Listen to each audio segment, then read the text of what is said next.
Señoras y señores, aquí comienza Minuto 1 en la pantalla de C5N, la realidad. Lo que otros no te cuentan, lo que otros te ocultan o lo que otros te operan a diario, eso no, ¿eh? Pero aquí la realidad diariamente te la contamos, te la mostramos y la desnudamos. También para clarificar la información.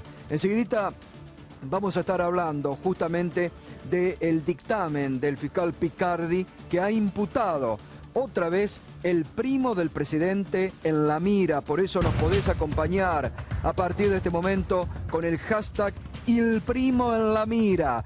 Tal vez preocupado el gobierno, ¿no? Porque el caso Odebrecht los puede salpicar muy de cerca por los negocios de la familia Macri o del primo Ángelo Calcaterra. Ha tratado de estar desviando la información en algo que no le corresponde. El ministro Garabano hablando con los abogados de la empresa Odebrecht, algunos diputados nacionales también, cuando la información, como finalmente va a ocurrir, tiene que llegar a la procuradora fiscal, a la Procuradora General de la Nación, ¿no? Gabriel Morini tiene la última información sobre este tema, así que enseguida vamos a estar hablando con él.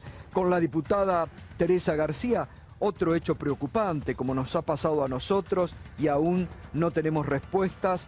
Hoy, en las últimas horas, le han hackeado a ella la casilla de mails, la carpeta con la investigación sobre el tema Odebrecht y otra vez en la mira también los servicios de inteligencia de la Argentina que pareciera que están haciendo de las suyas en nuestro país, ¿eh?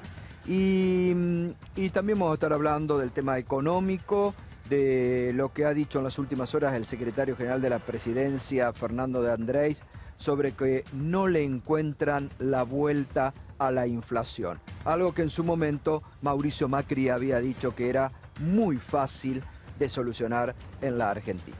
Pero vamos al primer tema, vamos a meternos ya en el duro dictamen que en las últimas horas ha hecho el fiscal Picardi sobre el tema Odebrecht, que está investigando, y con los próximos días el fiscal va a viajar a Brasil para reunirse con los fiscales brasileños sobre este caso. Vamos a explicar en estas placas sobre lo que dice Picardi, obviamente relacionado al soterramiento del Tren Sarmiento y además posibles coimas que habrían existido en eso. Un habitual, complejo e ilícito modus operandi de empresas de origen extranjero y socios locales con pretensiones económicas, contractuales y financieras en la adjudicación de obra pública. Habla también el fiscal y relaciona en la mira a Ángelo Calcaterra, el primo presidencial, ex dueño de IEXA, recordemos que la vendió, Javier Sánchez Caballero, CEO de IEXA, Marcelo Midlin, reciente comprador de IEXA, Jorge Corcho Rodríguez, empresario, Mauricio Couri Ribeiro, representante de Odebrecht en Argentina.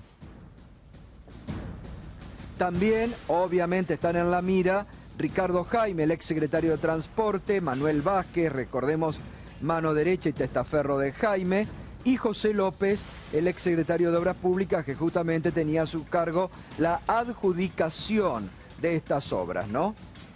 El fiscal dice que IEXA y Odebrecht se postularon como socias y protagonizaron junto con otras compañías mecanismos de cartelización implementados para reducir la competencia y que siempre ganaran las mismas.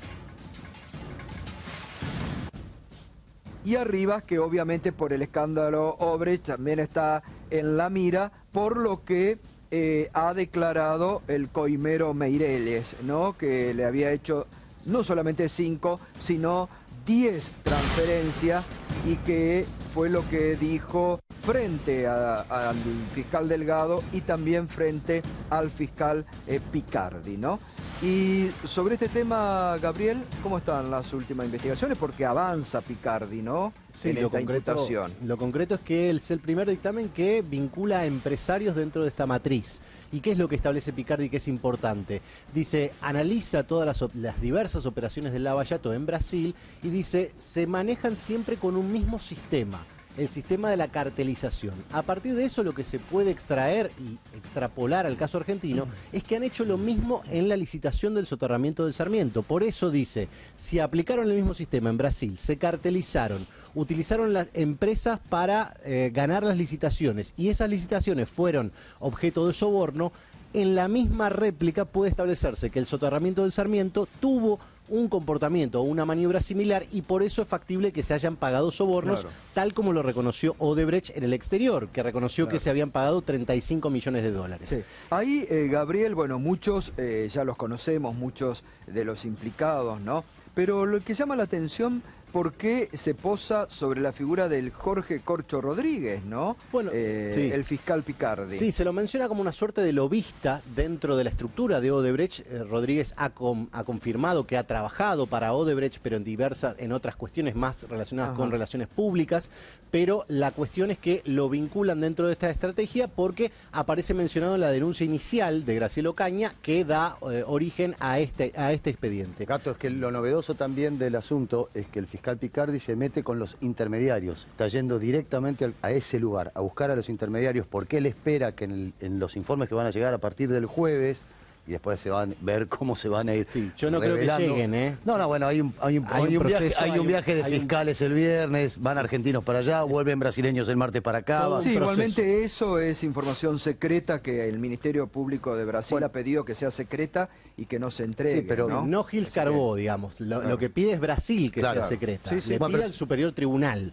Te decía, el Picardi está yendo por los intermediarios, por eso también se está mencionando bastante el nombre de Carlos Wagner, que es, vos me vas a ayudar, Berco, era el responsable de una...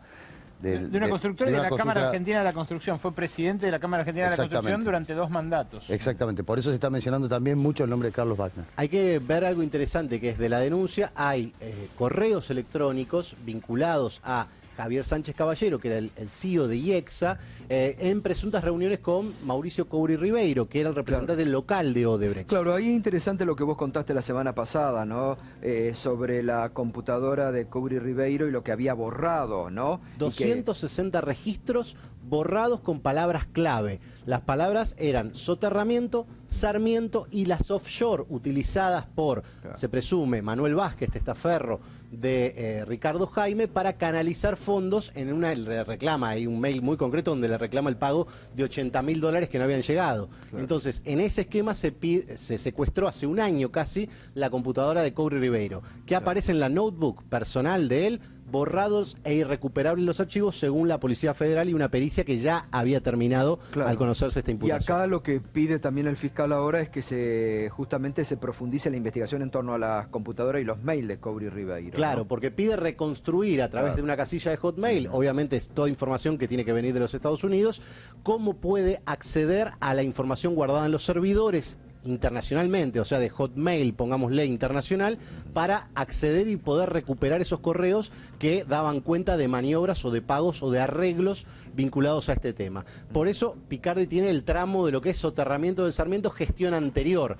Hay una causa por soterramiento del Sarmiento, gestión actual, porque cabe recordar que se le giraron 45.000 millones de pesos para que teóricamente termine la operación de la construcción del soterramiento del Sarmiento. Eso nos lleva a otro de los señalados en la placa, Gato, que es Marcelo Mindlin, el zar de la energía argentina, el ser de luz por excelencia, dueño de Edenor, de Pampa Energía y ahora también de la constructora de la familia Macri. Claro, porque la compró él, ¿no? Exacto. IEXA, que pertenecía al primo de Macri, a este señor, a Ángelo Calcaterra, ahora se llama SACDE y es de Marcelo Mindlin, de Marcos Marcelo Mindlin. Este hombre, que empezó como un financista, que luego se convirtió en zar de la energía y que ahora también tiene una muy fuerte pata en la construcción a través de IEXA, SACDE, es el que en definitiva va a administrar ese dinero que el Estado Nacional decidió girar en lugar del financiamiento blando que ofrecía el Banco de Desarrollo brasileño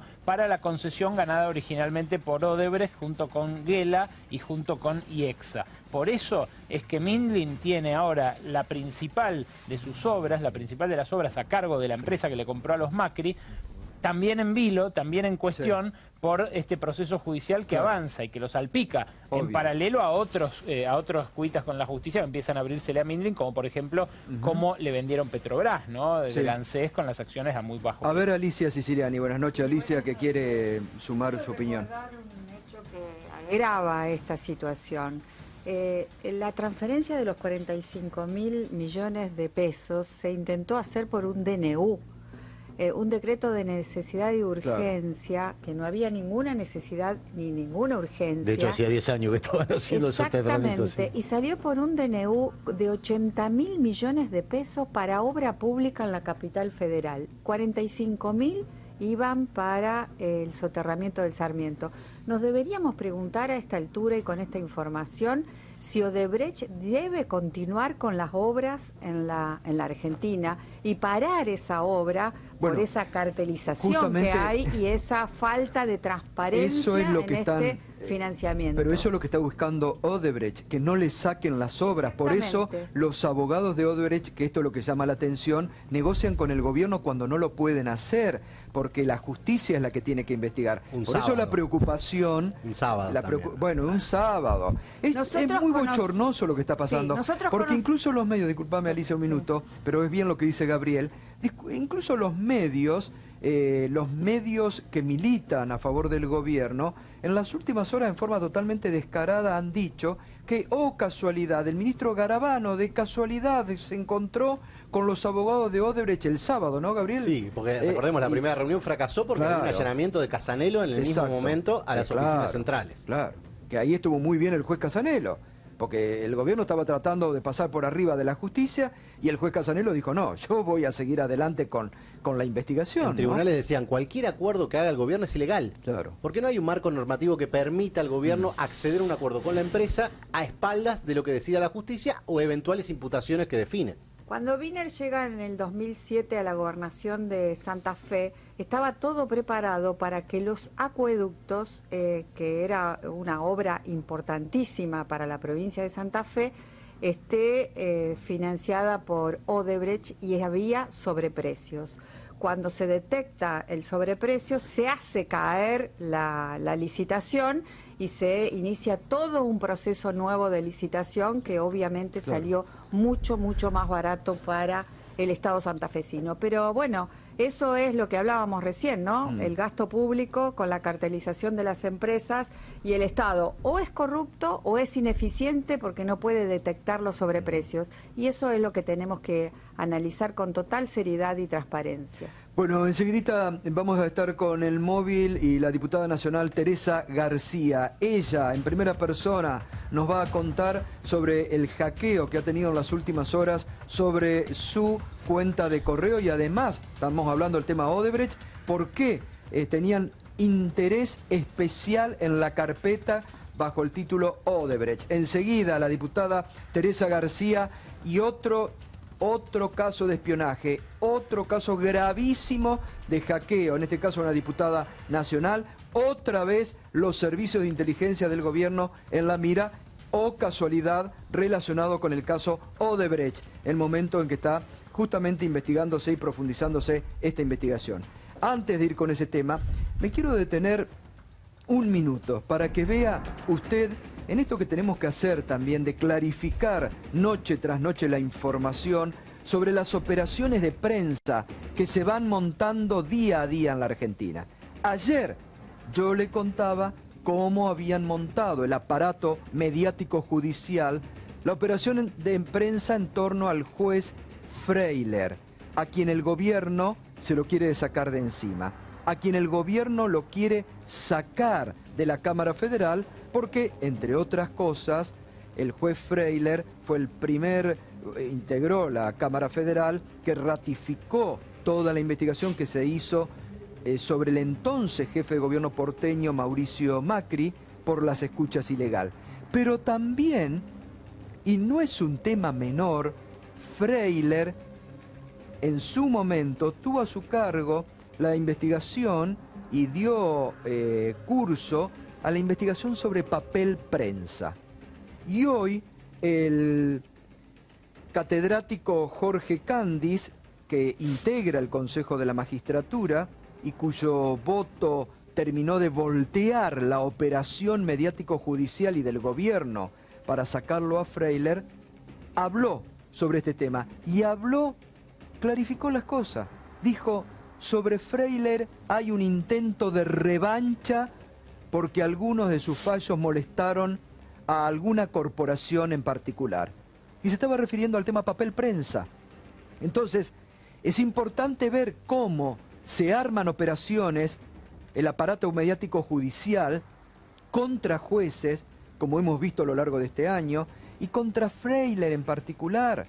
Se lo quieren sacar de encima, entre el gobierno y el aparato mediático judicial que monta operaciones y que mienten, porque decían sobre Jorge Candis que había asegurado el voto en contra de Freiler, cuando no era así, cuando no lo había asegurado. Hoy habló y dijo lo siguiente. Yo creo que acá hay una intencionalidad personal contra él. Él tuvo algunos fallos que comprometieron a determinados sectores y creo que acá está la revancha. Los fallos de Freiler perjudicaron a los medios de comunicación. La causa Clarín. Sí, y eso se lo están cobrando. Se lo están cobrando. Seguro. Ahí está. Clarito lo dijo el catedrático Jorge Candis. La causa Clarín se lo están cobrando. Entonces, usted tiene que estar viendo, y todos, y también la dirigencia política de este país, que muchas veces mira para el costado y se hace el distraído, sobre cómo están operando el aparato mediático judicial, presionando sobre jueces, queriéndoselo sacar de encima. ¿Por qué? Por hechos del pasado. En este caso, se lo quieren vengar a Freiler, y la verdad aquí hay que asumir algo. Realmente hay que saludar la actitud del juez Freiler, que frente a las presiones, frente a las tremendas presiones que ha recibido de todo este aparato mediático judicial y del gobierno, ha seguido adelante. Se defendió en el Consejo de la Magistratura y ha logrado revertir esta operación que estaban haciendo.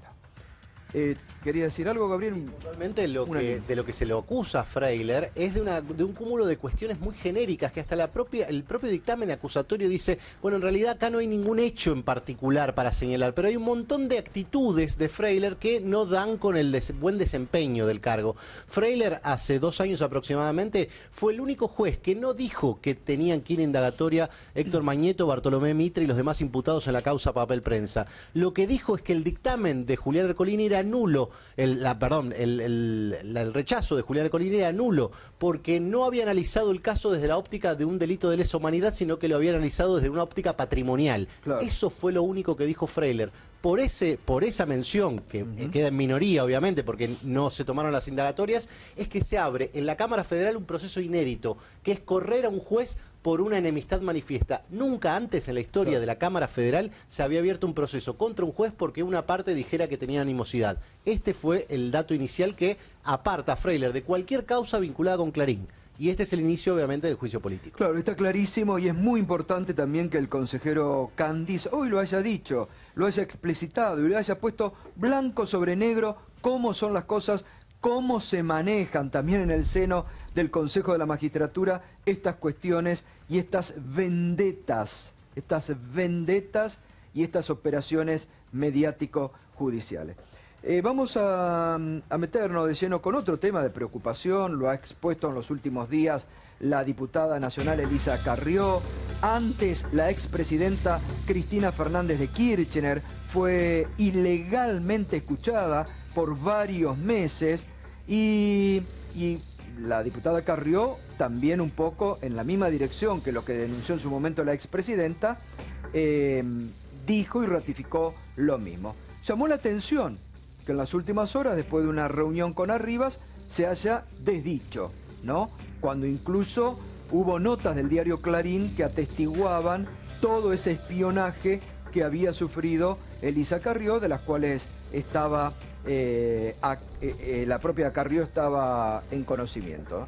Dice, hoy lo que dijo Carrió, todo lo que publican en los diarios es una jugada del PJ, de masa, para hacer caer el corazón de Cambiemos. Cuando es ella la que ha venido denunciando y la que ha tirado realmente con munición muy gruesa hacia la AFI, hacia la segunda de la AFI, hacia Silvia Magdalani. La ha marcado Elisa Carrió y los ha denunciado. Por eso realmente no se entiende. Y hoy, sobre este tema, habló Fernando Míguez, quien había presentado una denuncia para que se investigue las denuncias de Carrió sobre Gustavo Arribas y Silvia Magdalani.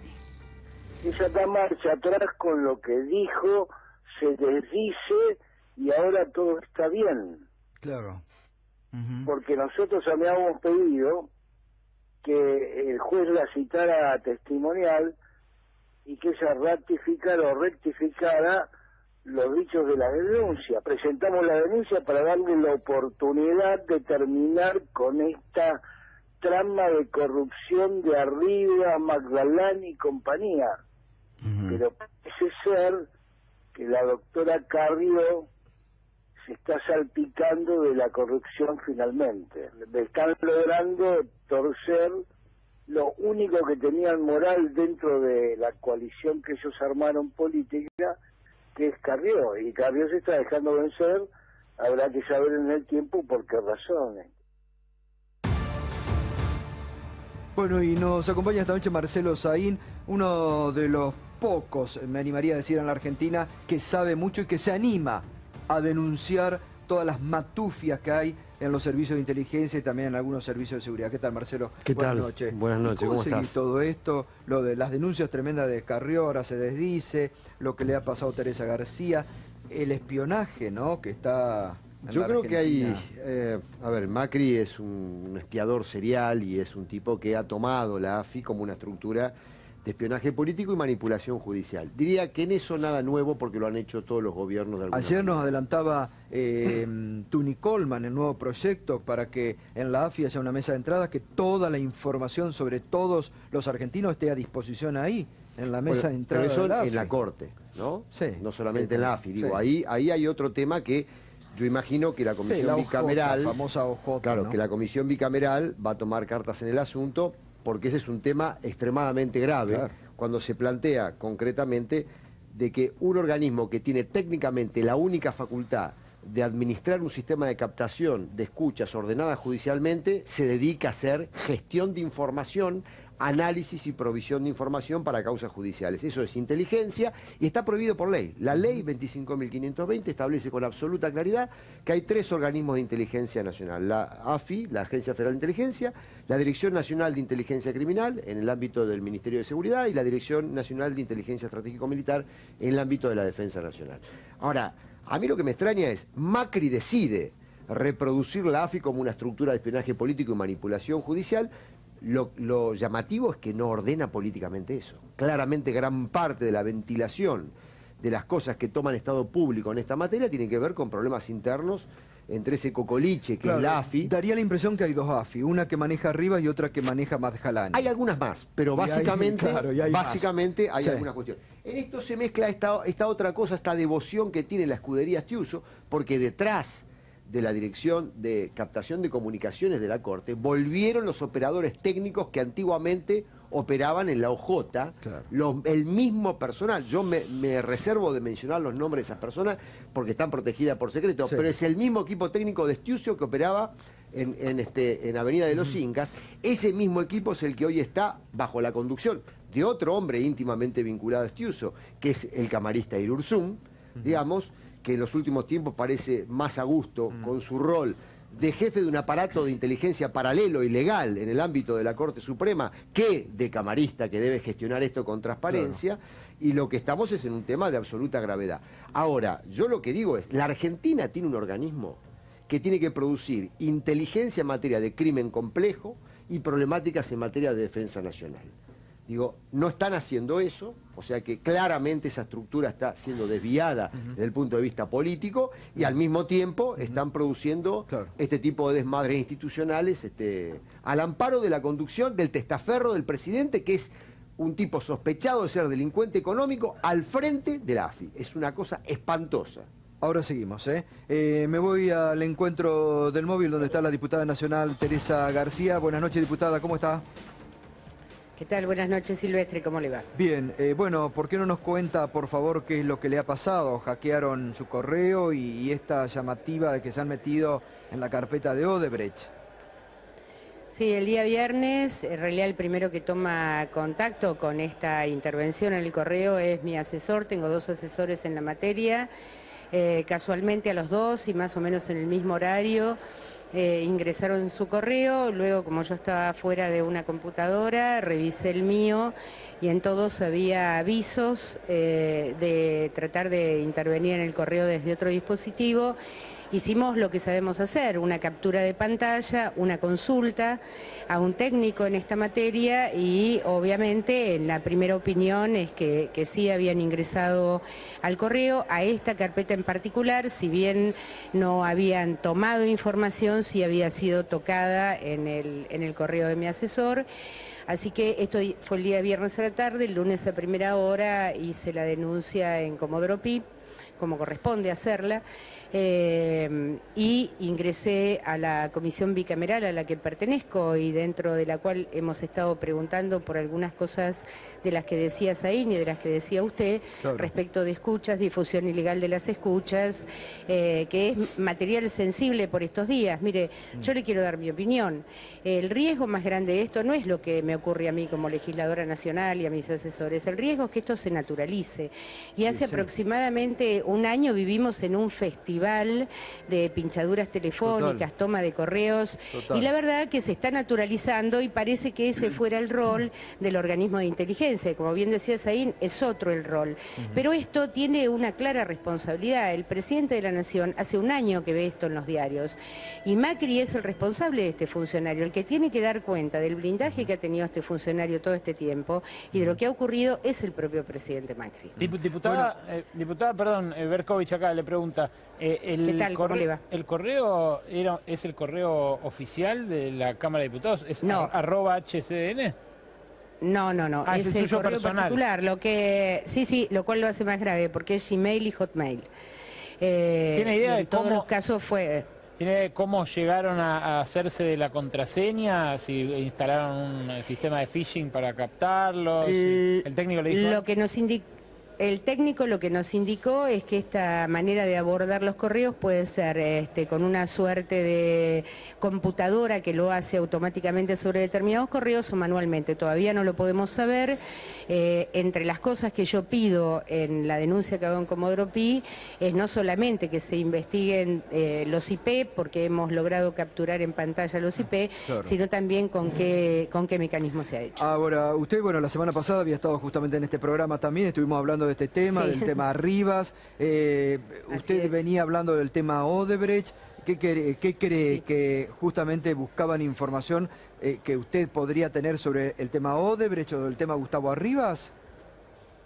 Mire, nosotros lo que venimos cuestionando en la comisión bicameral es todo el sistema de inteligencia desmadrado que existe hoy en día, donde ya no sabe quién es quién y que funciona en todos los planos. Veníamos pidiéndole respuestas al funcionario de la AFI, que no hemos tenido desde el mes de enero. Lo esperamos la semana pasada, la semana anterior y no vino, y veníamos indagando sobre todo en cómo funcionaba el organismo de inteligencia en un tema clave como es Odebrecht, con las acusaciones supuestas que tenía el funcionario. Digamos, yo hago el relato lo mismo que lo hice en su programa. Nuestro trabajo desde la comisión bicameral es indagar, es preguntar, es que venga el funcionario, algunas cosas son reservadas y secretas y otras no, pero bueno, no hemos tenido suerte con ninguna de las respuestas. Yo se las he hecho al jefe de gabinete en su última intervención en la Cámara de Diputados, tampoco tuve respuesta. Bueno, digo, sintéticamente me parece que estamos en una suerte de guerra de rufianes que la verdad que no se sabe quién es quién, y el riesgo de esto es que se naturalice. Bueno, diputada, gracias por este contacto y lamentamos esta situación. Hasta luego, gracias. Yo también, gracias. Hasta luego. La diputada Teresa García. Bueno, a ver un poco lo que dice la diputada, ¿no? Parece que se naturaliza, ¿no? Nosotros el año pasado, Mauro Federico, a mí sufrimos lo mismo. Nos hackearon nuestro Gmail, nos robaron los mails así, alegremente, digo, ¿no? Es tan... Gravísimo. Gravísimo. No, pero además de eso, digamos, acá lo que hay tiene que haber un compromiso político serio de poner mano en esto. Digamos. Yo creo que es irrecuperable la AFI. Yo pensé que era posible un proceso de reforma, lo encabezamos en el último tramo del gobierno anterior, intentamos, por primera vez en 70 años se emitió una norma que regulaba toda la vida institucional de la AFI pública, 400 páginas tiene el articulado del decreto 1311 del año... Ahora, lo derogó Macri de un plumazo y no se movió el termómetro en el sistema político argentino. Nadie destacó que después de 70 años de secreto en materia de CIDE, había una norma pública que regulaba integralmente la AFI, desde la ejecución de gastos hasta la estructura de personal, reclutamiento, capacitación. Digo, la política también ha estado adormecida en esa materia. ¿Y por qué, Saín? ¿Porque están carpeteados? ¿Porque tienen miedo? Primero, a ver, la política tiende a meterse en los temas que te dan algún rédito político. Acá no vas a conseguir mucho rédito político, en todo caso puedes llegar a tener algún costo en alguna carrera política. Claro. Primera cuestión, para hablar bien, sí, creo pero también que te puedes salvar de que te hagan una operación. Segundo lugar, para meterte en estas cosas tenés que saber y además tener que tener la cola limpia. Igual siempre te van a buscar cualquier cosa, porque ahora también las cuestiones inventan cuestiones, te mantienen en la prensa, te construyen, ¿no? Claro. Esas precausas que no sabe bien para dónde va.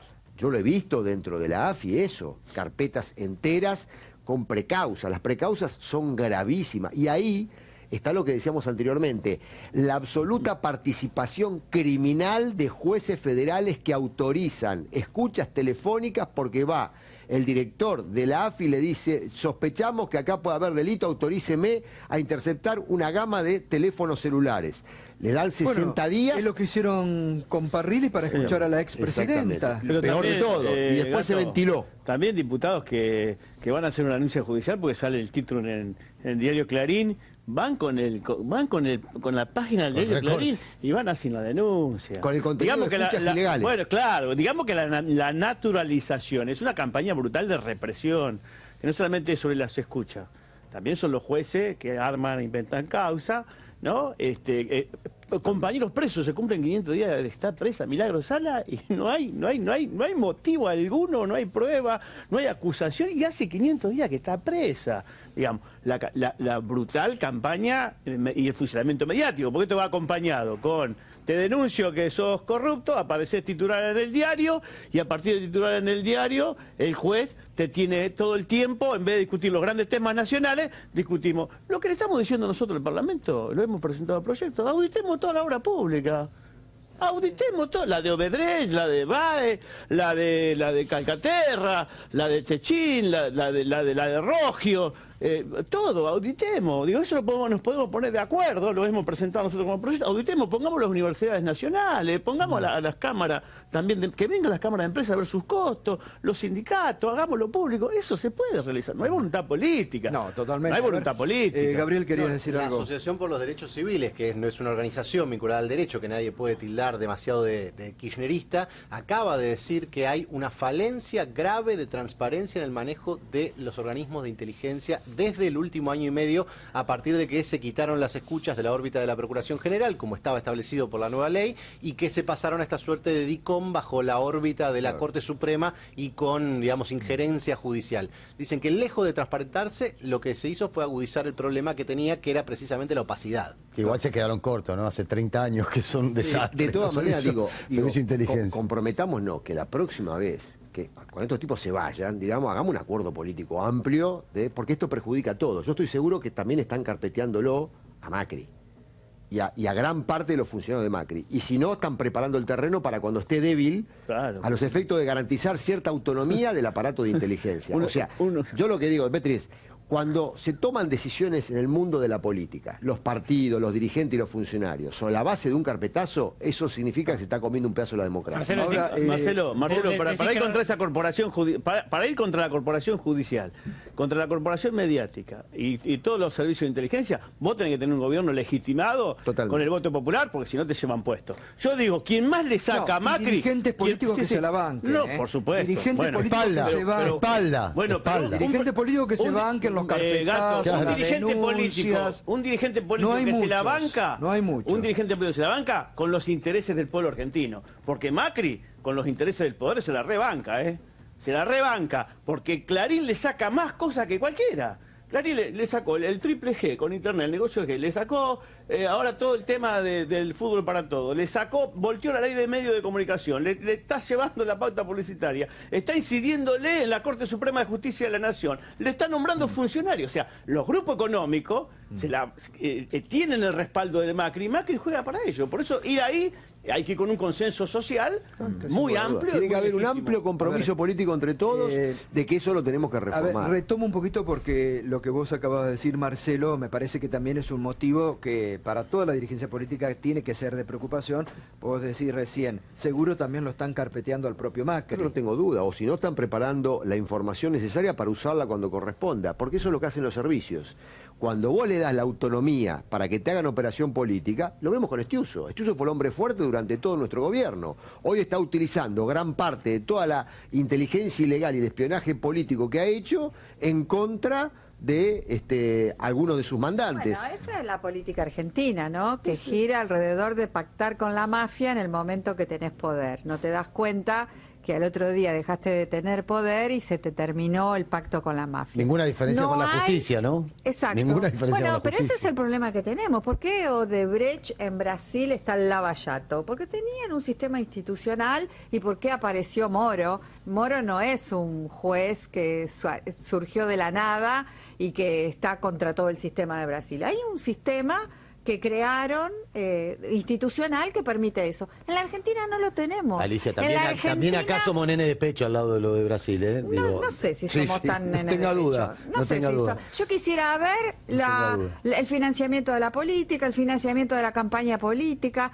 Quisiera ver todo. Somos nenes de pecho, ¿sabés por qué? Acaba de devolver 80.000 billones de reales, Odebrecht. 80.000 billones. Yo quisiera saber qué pasó con Odebrecht en la Argentina y todavía no tenemos esa información. Y quisiera saber cómo se financian las campañas presidenciales que dicen que valen 1.000 millones de pesos. Es pública. Hace poquito salió que Odebrecht puso plata para la campaña del PRO. Exactamente. Eso fue oficial y salió en todos los medios. Bueno, es una denuncia mediática que está en la condena social, que no avanza, donde la sociedad mira que se dicen cosas, pero que hay impunidad. La sensación de impunidad es lo peor que nos puede pasar. Yo creo que, no, Marcelo, yo disiento con vos, yo no esperaría que esta gente se vaya, porque... No, digo democráticamente. Democráticamente. Yo intentaría ya ahora llamar a un acuerdo político para salir de estas cosas. Mirá lo que le pasa a Teresa García, mirá lo que le pasó a Cristina, mirá lo que le pasó a Carrió, a todos. Por eso a Carrió mismo se lo hacen, que la socia fundadora de Cambiemos, y Carrió lo ha denunciado.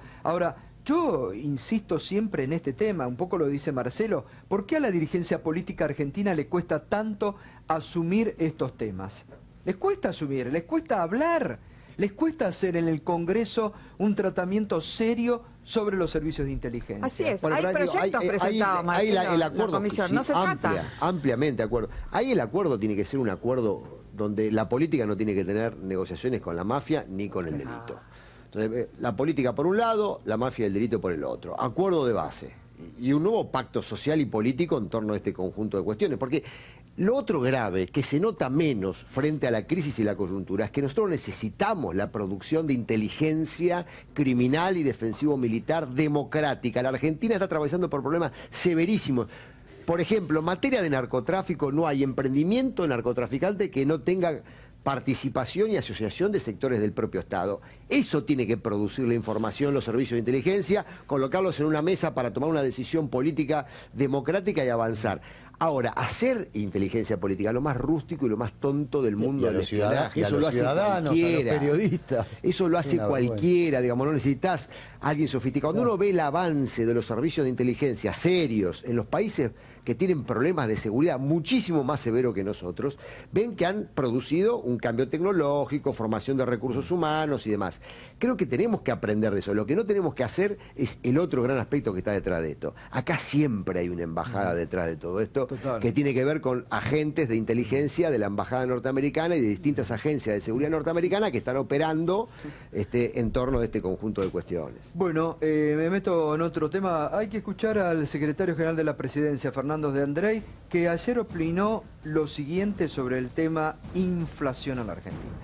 La Argentina sufre el drama de la inflación de hace 60 años y cuesta obviamente encontrarle la vuelta. Lo importante, por lo menos para nosotros, es la tendencia. La tendencia viene bajando, pero claramente es algo que nos preocupa. Creo que cuesta, creo que es un problema que está muy arraigado en la cultura argentina. Va a llevar tiempo, pero somos optimistas. De Andrés, cuesta encontrarle la vuelta al tema de la inflación. ¿Qué decía Mauricio Macri en la campaña? Fíjese. ¿Tiene alguna fórmula? ¿Puede explicar cómo hacer eso? Porque me parece un problema difícil. No, ¿qué va a ser difícil? ¿Cómo se soluciona? No, la inflación es la demostración de tu incapacidad para gobernar. En mi presidencia la inflación no va a ser un tema, no va a ser un desafío. El desafío va a ser conseguirle trabajo a la gente. Bueno, 1 año y medio y la inflación hoy está en niveles de los que había durante el pasado gobierno. 2,6% en abril, Gato. Esto que dijo de Andrés, de que la tendencia es a la baja, es lo que justamente desmintió el INDEC en abril y lo que al parecer en mayo va a volver a repetirse. Una cifra cercana al 2% es la que estiman ya las consultoras para este mes de mayo que está cerrando hoy. Lo llamativo de Andrés es que él mismo admite que no le encuentran la vuelta a la inflación de Petri. Yo creo que, me parece que no quieren discutir el problema real. Ellos hacen la inflación. Este gobierno es el que fomenta la inflación, con la devaluación de la moneda nacional. 60%, brutal, escandalosa de un plumazo. 60 habilita un proceso inflacionario. Y eso licuó salario. Hoy los productos de la canasta básica están los más caros de los últimos tiempos, por la devaluación, por el tarifazo. A ver, le metieron 1000% a las tarifas. ¿Cómo no va a haber inflación si le meten 1000% a las tarifas? ¿Cómo no va a haber inflación si caen los salarios? Al caer los salarios hay más recesión.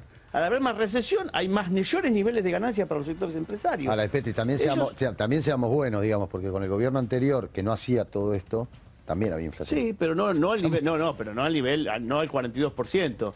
No al 42%. Aparte la inflación de Néstor, la inflación de Néstor Kirchner no era el 20%. Vamos a empezar por ahí, porque si no parece que 4 años no gobernamos nosotros. Gobernamos con Néstor Kirchner y la inflación tuvo entre 6 y 7 puntos. 4 años. Pero cuando empezó el problema en 2008 empezaron a ocultarlo. No lo empezamos a ocultar. Había una discusión sobre cómo se medía el tema de los productos básicos de la canasta de alimentos, el IPC. Ahí estaba la discusión. Ahora, no se cerró ninguna pauta salarial por debajo de la inflación. Son dos discusiones. Yo estoy de acuerdo con esto. Perdón. No solamente eso. Vos 6 millones de puestos de trabajo. Yo estoy de acuerdo con esto. Lo que digo es también es un tema que es difícil de controlar, evidentemente, en la Argentina. Es muy interesante lo que dice Macri en ese spot, ¿no? Eso te demuestran el grado de irresponsabilidad cuando asumieron el gobierno. Tenían todo el diagnóstico equivocado. Ellos creían que llegaban ellos y se cambiaba absolutamente Llegaba todo. La lluvia de inversiones. Que llegaban las inversiones, que iban a generar empleo, que iba a haber confianza, que era un problema de confianza. Exacto. Entonces no tienen la dimensión de la complejidad del tema argentino. Cuando vos tenés el 47% de los chicos en situación de pobreza, ¿de qué estás hablando? ¿De qué estás hablando? Nosotros estamos luchando por nuestra deuda de Santa Fe, que tenemos 10 hospitales para terminar y queremos seguir profundizando en eso. No, se lo dieron a Calcaterra y a Odebrecht. Le dieron 40.000 millones, que es la plata de Santa Fe. ¿Qué es lo que le dieron? Para el soterramiento. 40.000 para el soterramiento. Para el Pensé que le habían dado obras a Calcaterra. No, le dieron la plata de Santa Fe, que nosotros estamos peleando por nuestra plata, que fuimos a la Corte Suprema. Fue Wiener y fue Reutemann. La Corte Suprema nos dio la razón y no nos dan la plata. Y se la dieron a Odebrecht y a Calcaterra. Eso es una prioridad en un país y a la capital federal. Bueno, También. ayer creo, u hoy, no sé, se licitan la autopista subterránea para la capital federal, para la mega estación debajo del obelisco. Eso es la prioridad de este país en el gasto público y en la obra pública. Eso es casi como en su momento el tren bala, ¿eh? Lo que quieren hacer ahí bajo la 9 de julio y el obelisco, la verdad que no es una urgencia para este momento. Bueno, con otras no compares unir el interior con la capital, con las mega obras. Están proyectando una ciudad de Buenos Aires como una mega ciudad del primer mundo contra todo el empobrecimiento y la pobreza de todo el interior del país. Vamos a ese modelo de país y creo que en las elecciones de diputados nacionales tenemos que poner esto sobre el debate. Esto no se está debatiendo y no se está discutiendo en ningún lugar. ¿Quién es peor? Si es Cristina, si no es Cristina, si es la grieta, si no es la no grieta, pero vamos a un modelo de país de que va a ser muy difícil salir, por eso yo confío en que podamos recuperar el rol de la política, que podamos recuperar las provincias, no como una cosa contra la capital federal, sino pensar en un país integrado y en esos chicos del 47% pobres. También, esto fue parte de la estafa electoral. Dijeron, no, en mi gobierno la inflación la resolvemos así. No, en mi gobierno no va a haber, vamos a mantener fútbol para todos. No, y lo privatizan. No, en mi gobierno vamos a tratar bien a los trabajadores. Hay 500.000 despidos. No, en mi gobierno vamos a fortalecer el salario. Dieron 10 puntos el salario el año pasado y van a caer 5 puntos este año. No, en mi gobierno se termina la inflación. 42% de inflación. No, en mi gobierno no viene... ¿En qué te convertiste, Daniel? ¿Nos acordamos de ese debate? ¿En qué te convertiste, Daniel? No, no vamos a endeudar el país. Llevan 90.000 millones de dólares en endeudamiento. Entonces, Macri, este gobierno no se equivoca. Este gobierno hace las cosas favoreciendo a los grupos económicos que lo llevaron al poder, que lo llevaron al gobierno, e impone condiciones de un plan económico que está destruyendo la industria nacional. La importación, Santa Fe, se te caen las industrias por las importaciones y por la recesión. Si cae el salario no hay consumo, entonces no hay producción. Entonces me parece que ahora, nosotros tenemos la responsabilidad, perdón, de acá hay que pararse bien también en el Parlamento. No hay que votarles las leyes a Macri, a Cambiemos como se la están votando. Y eso es el voto de masa y el voto de algunos otros bloques que acompañaron. Entonces me parece que podemos ponernos hoy, claro que podemos ponernos hoy a discutir lo de Odebrecht. Es muy simple, ahí está también, vino Mirelli y dijo, arriba se llevó $800.000. Ah, entonces hicieron los OTA, fiscales, ahí vino el juez dijo, no pasa nada. Entonces no, me parece que ya es joda algunas cosas que están planteándose desde el gobierno en el sentido que nos toman el pelo. No, nos agarran de giles. Bueno, pero me parece claro, hay que construir mayorías. Vos no podés esperar. Ya tenemos mayoría. Mirá, el problema es que la mayoría en el Parlamento no se expresa, porque diputados que llegaron y se sentaron en las bancas, después terminaron negociando con el macrismo. Y Macri gobierna con Massa. Macri gobierna con el sector del Partido Justicialista y Macri gobernó y sacó leyes con algunas leyes que ustedes también votaron. Bueno, ¿y ustedes con qué gobernaron? Ustedes también votaron. Entonces, gobernaron solos y con un parlamento que era una escribanía. No, y este parlamento es un apéndice del Poder Ejecutivo Nacional. Este parlamento es un apéndice del Poder Ejecutivo Nacional, porque ni siquiera este parlamento es capaz de discutirle las leyes. Viene directamente y está asociado a la definición del Poder Ejecutivo Edgardo, Nacional. Que vos digas eso, para mí no tenés autoridad moral, porque yo tengo... No, perdón, ¿cómo tienes moral? Política. No. Política, autoridad política. Aclaremos la moral y la política. Aclaremos. Perdón. A mí los carpetazos de arriba los que quieran, Bueno, autoridad política. Alicia, no me peleo con vos, porque yo te digo lo siguiente. Yo te digo lo siguiente, le autorizaron por 13.000 millones de dólares. Escucha bien, supuestamente el Parlamento le autorizó a Macri a endeudarse en 13.500 millones de dólares. Y decía, no, ya los controlamos, más de 13.500 millones se pueden endeudar, ya se va a 70.000 millones. Y en la última sesión, en diciembre, le autorizó el Parlamento, con el voto en contra del Frente para la Victoria, otro endeudamiento de 50.000 millones de dólares más. se endeudó el doble que la dictadura militar. Bueno. Entonces, a mí me parece que hay cosas que hay que pararse ahora, no esperar la elección y si Cristina o no Cristina. Cristina, veremos qué resuelve Cristina y la interna del peronismo bonaerense. Veamos ahora, la agenda ahora. Alicia. Yo lo que creo es que los problemas de la Argentina son tan graves y tan complejos como lo manifestaba Saín, como lo manifestábamos nosotros con el tema económico. No lo saca un gobierno, no lo saca un gobierno. El gobierno de Cristina creyó que ella sola podía hacer absolutamente todo. Y Macri vino y hace lo mismo. Y ahora intentan desde lo electoral la grieta. Acá si no hay un acuerdo político básico para superar estos problemas, no salimos. Son muy, muy graves y muy profundos. Nosotros estamos dispuestos a hablar y a consensuar un acuerdo básico, lo cual no quiere decir que entregues el gobierno. Yo creo que el gobierno de Macri tiene que terminar, y no tiene que terminar con el 80% de niños pobres. Por lo menos vamos a intentar desandar ese camino. Asumió hoy el nuevo presidente de la UIA, ¿no? Acevedo, ¿no? Sí, sí, es así. Miguel Acevedo, de Aceitera General Dehesa, uno de los grupos exportadores más grandes del país, aceitero, de la familia Urquía. Sí. Y me sorprendió que si bien dijo que era una reactivación amarreta la que hay en la República Argentina, pero dijo reactivación, me sorprendió que dijo también que no, que el tema de los importados no era para preocuparse. Bueno, el presidente de la UIA, ¿no? No sé a qué se refería. Seguramente a las importaciones. Si mira el campo... en el campo hubo una reactivación, la baja de las retenciones, eso se notó y hay un incremento de la cosecha, lo cual no quiere decir que se traduzca en empleos, que se traduzca en beneficio a todos, ¿no? Es algo muy, muy sectorizado y muy focalizado. Pausa y ya volvemos.